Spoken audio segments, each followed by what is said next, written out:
नमस्कार मित्रों, आपका स्वागत है आपके YouTube चैनल स्पिरिचुअल रेल्म में। इस वीडियो में हम परमात्मा की प्राप्ति एक अलग नज़रिए से जानेंगे। परमात्मा की प्राप्ति का सही अर्थ है इसी क्षण में वर्तमान में जीना, अपने प्रत्येक पल का आनंद लेना। मेरे पास इसी विषय पर एक लेख है, पंडित रामचंद्र दास द्वारा लिखी पुस्तक संसार का असर कैसे छूटे, जो मैं आपसे साझा करना चाहता हूँ। अक्रियता से परमात्मा प्राप्ति। परमात्म तत्व संपूर्ण संसार में समान रीति से परिपूर्ण है। अगर कोई उसकी प्राप्ति करना चाहे तो वह कुछ भी चिंतन न करे। जो सर्वव्यापक है उसका चिंतन हो ही नहीं सकता। कुछ भी चिंतन न करने से हमारी स्थिति स्वतः परमात्मा में ही होती है। इसलिए परमात्मा प्राप्ति का खास साधन है कि कुछ भी चिंतन न करना, न परमात्मा का, न संसार का, न किसी और का। साधक जहाँ है वहीं स्थिर हो जाए, क्योंकि वही परमात्मा है। क्रिया तो उसके लिए होती है जो देश, काल, वस्तु आदि की दृष्टि से दूर हो, परंतु जो सब जगह है, सब समय है, सब वस्तुओं में है, सब व्यक्तियों में है, सब अवस्थाओं में है, सब परिस्थितियों में है, सब घटनाओं में आदि में है, उसकी प्राप्ति के लिए क्रिया की क्या जरूरत। चुप होना, शांत होना, कुछ न करना एक बहुत बड़ा साधन है जिसका पता बहुतों को नहीं है। कुछ करने से संसार की प्राप्ति होती है और कुछ न करने से परमात्मा की प्राप्ति होती है। संसार का स्वरूप है क्रिया, श्रम, और परमात्मा का स्वरूप है अक्रिया, विश्राम। प्रत्येक क्रिया का आरंभ और अंत होता है, पर अक्रिय तत्व ज्यों का त्यों रहता है। इतना ही नहीं, उस अक्रिय तत्व से ही संपूर्ण क्रियाएं उत्पन्न होती हैं और उसी में लीन होती हैं। क्रिया से शक्ति का ह्रास होता है और अक्रिय होने से शक्ति का संचय होता है। इसलिए साधक प्रत्येक क्रिया से पहले और क्रिया के अंत में शांत, चिंतन रहित हो जाए। पहले शांत होकर सुनेगा तो सुनी हुई बात विशेष समझ में आएगी, पढ़ेगा तो पढ़ी हुई बात विशेष समझ में आएगी। अंत में शांत होने से सुनी हुई या पढ़ी हुई बात को धारण करने की शक्ति आएगी। क्रिया करने से विषमता आती है और अक्रिय होने से समता आती है। इसलिए क्रिया करने में दो आदमी भी बराबर नहीं होते, पर कुछ न करने में लाखों करोड़ों आदमी भी एक हो जाते हैं। कोई विद्वान हो या मूर्ख हो, धनी हो या निर्धन हो, रोगी हो या निरोग हो, निर्बल हो या बलवान हो, योग्य हो या अयोग्य हो, कुछ न करने में सब एक हो जाते हैं। सबकी स्थिति परमात्मा में हो जाती है। तात्पर्य है कि अगर कुछ भी चिंतन करेंगे तो संसार में स्थिति होगी, और कुछ भी चिंतन नहीं करेंगे तो परमात्मा में स्थिति होगी। वास्तव में हमारी स्थिति स्वतः परमात्मा में ही है, पर चिंतन करने से इसका भान नहीं होता। इसलिए गीता में भगवान ने कहते हैं, धैर्य युक्त बुद्धि के द्वारा संसार से धीरे धीरे उपराम हो जाएं और मन बुद्धि को परमात्म स्वरूप में सम्यक प्रकार से स्थापन करके फिर कुछ भी चिंतन न करें। तात्पर्य है कि सात्विक बुद्धि और सात्विक धृति के द्वारा क्रिया और पदार्थ रूप संसार से धीरे धीरे उपराम हो जाएं।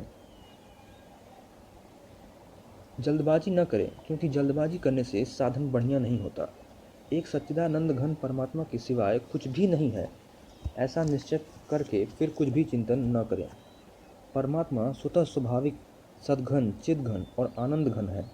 घन का अर्थ होता है ठोस, जैसे पत्थर या कांच ठोस होता है, इसलिए उसमें सुई नहीं चुभती।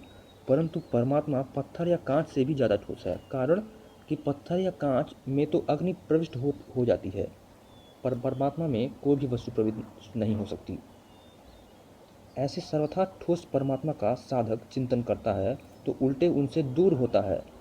इसलिए वह जहाँ है वहीं निद्रा आलस्य छोड़कर बाहर भीतर से चुप शांत रहने का स्वभाव बना ले। यह बहुत सुगम और बहुत बढ़िया साधन है। इससे बहुत शांति मिलेगी और सब पाप ताप नष्ट हो जाएंगे। उपराम होने का तात्पर्य है राग द्वेष, हर्ष शोक, सुख दुख आदि द्वंद्व न हो। जैसे रास्ते में चल रहे हैं तो कहीं पत्थर पड़ा है, कहीं लकड़ी पड़ी है, कहीं कागज पड़ा है, पर अपना उससे कोई मतलब नहीं होता।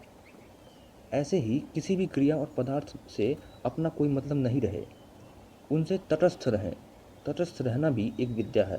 साधक तटस्थ रहते हुए सब काम करे तो वह संसार से असंग हो जाता है। संसार में लाभ हो, हानि हो, आदर हो, निरादर हो, सुख हो, दुख हो, प्रशंसा हो, निंदा हो, उसमें तटस्थ रहे। तो परमात्मा की प्राप्ति हो जाती है। अगर वह उसमें राग द्वेष हर्ष शोक सुख दुख कर लेगा तो भोग होगा, योग नहीं।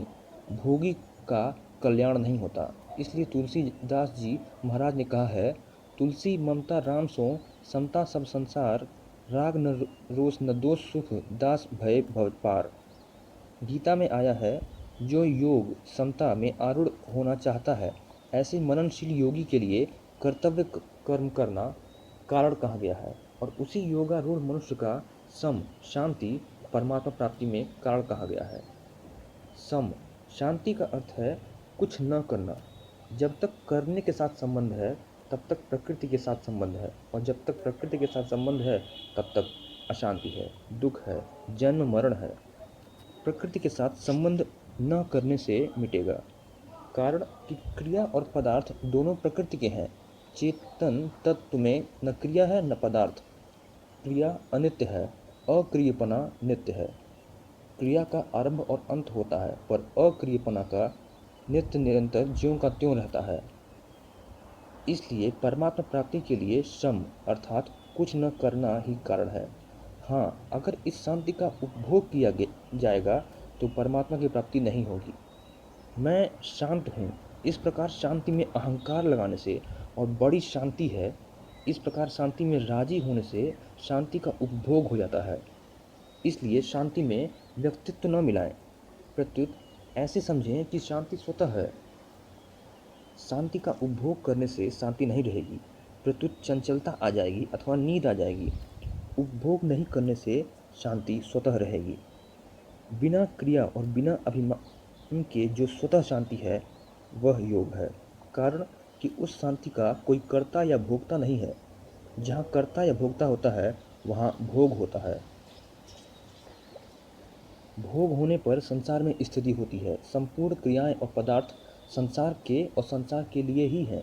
इसलिए कर्मयोगी इनको अपने और अपने लिए न मानकर संसार की ही सेवा में लगा देता है। सेवा में लगाने से उसका क्रिया और पदार्थ रूप संसार से संबंध विच्छेद हो जाता है। प्रकृति श्रम रूप है और परमात्म तत्व विश्राम रूप है। इसलिए ज्ञान योगी क्रिया और पदार्थ से असंग होकर विश्राम को स्वीकार करता है। विश्राम को स्वीकार करने का तात्पर्य है अपने को चिन्मय सत्ता मात्र स्वरूप है उसमें स्वतः सिद्ध स्थिति का अनुभव करना। परंतु भक्ति योगी भगवत आश्रय को स्वीकार करता है, अर्थात अपना चिन्मय सत्ता मात्र स्वरूप भी जिसका अंश है उस भगवान के आश्रय को स्वीकार करता है। सेवा और विश्राम से मुक्ति होती है तथा भगवत आश्रय से प्रेम की प्राप्ति होती है। यह एक सिद्धांत है कि जो सर्वव्यापक तत्व होता है उसकी प्राप्ति किसी क्रिया से नहीं होती। क्रिया करते ही हम उससे अलग होते हैं। अगर हम कुछ भी क्रिया नहीं करेंगे तो उस परमात्म तत्व में ही स्थिति होगी। इसलिए साधक चलते फिरते उठते बैठते हरदम शांत रहने का स्वभाव बना ले।